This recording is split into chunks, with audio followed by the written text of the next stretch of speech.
అటువంటి పాత్ర పోషించే మీరందరూ కూడా చాలా ముఖ్యమైన వ్యక్తులు ఈ రాష్ట్ర అభివృద్ధికి సంబంధించి.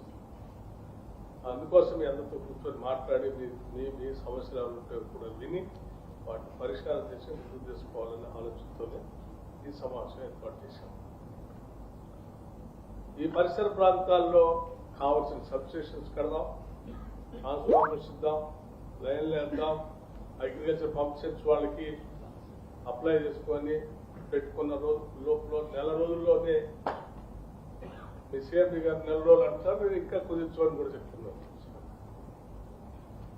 కనెక్షన్స్ వచ్చేటట్టుగా చేసే ఏర్పాట్లు కూడా చేద్దాం. ఈ చేసే క్రమంలో ఇవి చేసుకుంటూ కూడా మీ అందరినీ పొలం బాట పట్టమని కూడా చెప్పాం. అప్పటికే పొలాల్లో తిరుగుతున్నప్పుడు అక్కడక్కడ స్తంభాలు వంగిపోయి ఉంటాయి, వైర్లు ఏలాడుతూ ఉంటాయి, గ్రామాల్లో మీరు తిరుగుతున్నప్పుడు కనిపిస్తూ ఉంటాయి.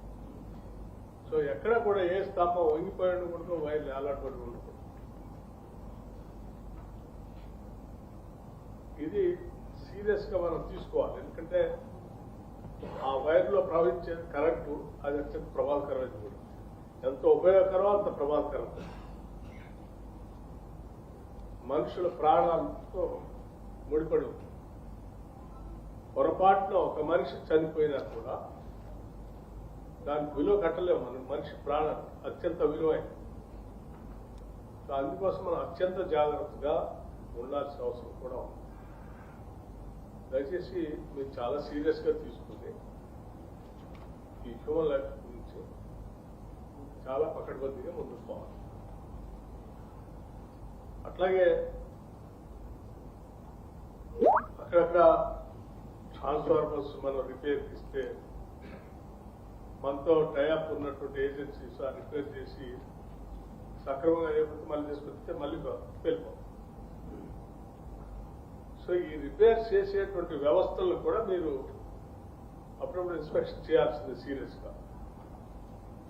అతను చేసే తప్పు వల్ల మన మొత్తం డిపార్ట్మెంట్కి చెడ్డ పేరు వచ్చే ప్రమాదం. అది మనం భరించాలి. అట్లాగే ఖమ్మం కలెక్టర్ గారు చెప్పినట్టు లైన్ మెన్ వెరీ ఇంపార్టెంట్. మొత్తం వ్యవస్థకి కింద ప్రజలతో డైరెక్ట్ గా నేరుగా సంబంధం ఈ లైన్ మెన్తో.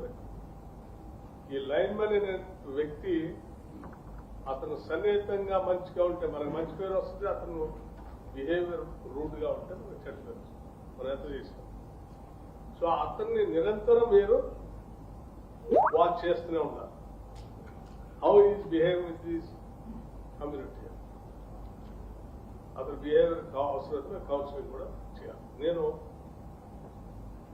శాఖాపరంగా చాలా మార్పులు వస్తూ ఉన్నాయి. విద్యుత్ పరంగా కూడా చాలా ఎప్పటికప్పుడు నిరంతరం రీసెర్చ్ జరుగుతూ ఉంది. దాంట్లో నుంచి మార్పులు వస్తూ ఉన్నాయి. ఆ వచ్చిన మార్పుల్ని మన విద్యుత్ శాఖలో పనిచేసేటువంటి ఉద్యోగ వ్యవస్థకు కూడా అందుబాటులో తీసుకుని రావాలి. ఆ మార్పులు మనం ఎప్పుడో 20 సంవత్సరాలు 30 సంవత్సరాలు ఇంజనీరింగ్ చేసి ఉద్యోగాలు జాయిన్ అయితే ఆనాడు ఉన్న టెక్నాలజీతోనే మన ఎక్స్పోజర్ ఉంది. మారుతున్న పరిస్థితికి అనుగుణంగా మనం ఎక్స్పోజ్ కావట్లేదు. ఎక్కడో మన జిల్లాలో పనిచేస్తూ ఉంటాం.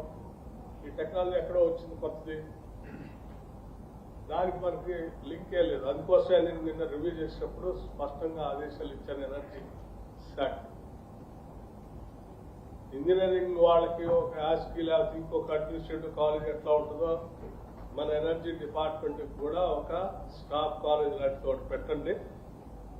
ప్రపంచవ్యాప్తంగా వస్తున్నటువంటి మార్పులు సంబంధించినటువంటి వ్యవస్థల్ని ఆ కళాశాలలో ఎప్పటికప్పుడు ట్రైనింగ్ చేస్తూ మన దగ్గర పనిచేసే ఉద్యోగ వ్యవస్థని 2 రోజుల్లో 3 రోజుల్లో హైదరాబాద్ ఆ కళాశాలలో ఉంచి దాన్ని ఎక్స్పోజర్ ఇచ్చేసి వాళ్ళు ట్రైన్ చేసి మళ్ళీ ఫీల్డ్కి పంపిద్దాం.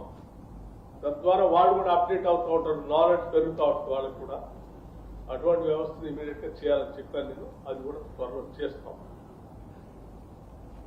లేకపోతే గతంలో ఎప్పుడు లేని చాలా 10 సంవత్సరాల నుంచి ప్రమోషన్స్ లేవు.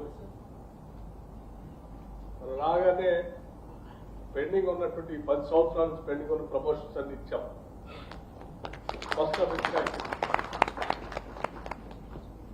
సో నేను మీ అందరికీ అడగకముందే మేమే కూర్చొని మాట్లాడుకుని 10 సంవత్సరాల నుంచి ప్రమోషన్స్ లేకపోతే ఎట్లా అని ఆలోచన చేసి ప్రమోషన్స్ ఇచ్చాం.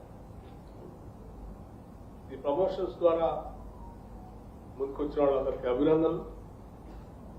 ఇంకా అక్కడక్కడ ఖాళీలు ఉంటే వాళ్ళని మేము సంతృప్తిగా చేయలేకపోతున్నాం, వర్క్ లోడ్ పడుతుందని చెప్తే ఆ ఖాళీలు ఉన్నటువంటి ప్లేస్లన్నీ ఇప్పటికే ఐడెంటిఫై చేసాం. ఉద్యోగం ఒక నెల 2 నెలల్లో వాటికి సంబంధించి నోటిఫికేషన్ ఇస్తాం. కంప్లీట్ గా రిక్రూట్మెంట్ కూడా చేసి పూర్తిగా ఎక్కడ ఇబ్బంది లేకుండా ఆ సిబ్బందిని కూడా నియామకం చేస్తాం. సో తద్వారా మీకు కూడా వర్క్ లోడ్ దొరుకుతుంది. సో నేను ఇక్కడి నుంచి కంపల్సరీ నా రాష్ట్ర ఈ పర్యటనలో ఎక్కడెక్కడ ఏ ప్రోగ్రామ్కి వెళ్ళినా అందులో తప్పనిసరిగా ఎనర్జీ శాఖకు సంబంధించిన రివ్యూ కూడా ఒక 15-20 నిమిషాలు పెట్టుకుంటారు. మీరు అప్డేట్ అవుతూ ఉండాలి. సో వరంగల్లో ఉన్నటువంటి మన ఎన్పీడీసీఎల్ తెలంగాణ రాష్ట్రానికి సంబంధించినంత వరకు చాలా ప్రాముఖ్యత కలిగింది. అటు ఆదిలాబాద్ నుంచి మొదలు పెడితే ఇక్కడ ఖమ్మం వరకు ఆ గోదావరి నది పరివాహ ప్రాంతం అంతా మీదే. సో మీరు ఈ ప్రాంతంలో చాలా లిఫ్ట్ ఇరిగేషన్స్ ఉన్నాయి.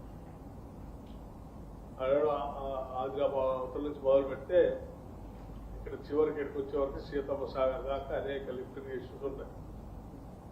ఈ లిఫ్ట్ ఇరిగేషన్స్ అన్నిటికీ మీ విద్యుత్ శక్తి అవసరం. అవన్నీ మీ అన్ని పని చేస్తేనే నీళ్ళు మాత్రం ఎక్కడ తేడా వచ్చినా ఎక్కడెక్కడ లక్షలు పెట్టి కోట్లు పెట్టి కట్టినవి కూడా ఎక్కడెక్కడ ఆగిపోతారు. సో ఇది చాలా స్ట్రాటజికల్ గా ఇంపార్టెంట్ కాబట్టి మీరు నిరంతరం ఒకళ్ళకొకళ్ళు అందిపుచ్చుకుని నాలెడ్జ్ షేరింగ్ చేసుకుంటూ పనిచేయాలని చెప్పి మీ అందరికీ నేను మనస్ఫూర్తిగా కోరుకుంటూ